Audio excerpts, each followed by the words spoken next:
দেশ জুড়ে নিষিদ্ধ হোক আমিষ খাবার, এমনটাই চান খামোশ অভিনেতা তথা বাংলার তৃণমূল সাংসদ শত্রুঘ্ন সিনহা।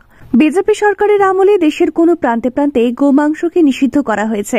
এই পদক্ষেপকেও স্বাগত জানিয়েছে শত্রুঘ্ন। একই সঙ্গে উত্তরাখণ্ডে অভিন্ন দেওয়ানি বিধি কার্যকর করার প্রশংসা করেছেন আসানসোলের সাংসদ।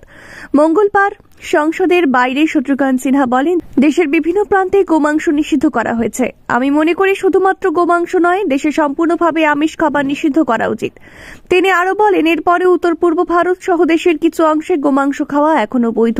এরপরই তার খোঁচা, ওহা খাও তো ইয়ামি, ইয়াহা খাও তো মাম্মি।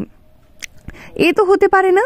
অর্থাৎ উত্তর পূর্বে গোমাংস খেলে কোনো সমস্যা হয় না, কিন্তু উত্তর ভারতে খেলে সমস্যা হবে, এটা চলতে পারে না। সর্বত্র একই আইন কানুন থাকা উচিত।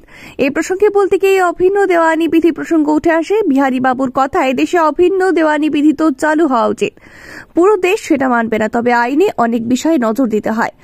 একদিন মনে হলো আর ভোটকে পাখির চোখ করে বলে দিলেন, আজ তো অভিন্ন দেওয়ানি বিধি চালু হলো। এটা হতে পারে না। কার্যকর করার আগে সর্বদল বৈঠক ডাকা উচিত। সকলের কথা শোনা দরকার। স্বাভাবিকভাবেই তৃণমূল সাংসদের এহেন মন্তব্যে বিতর্ক দানা বেঁধেছে।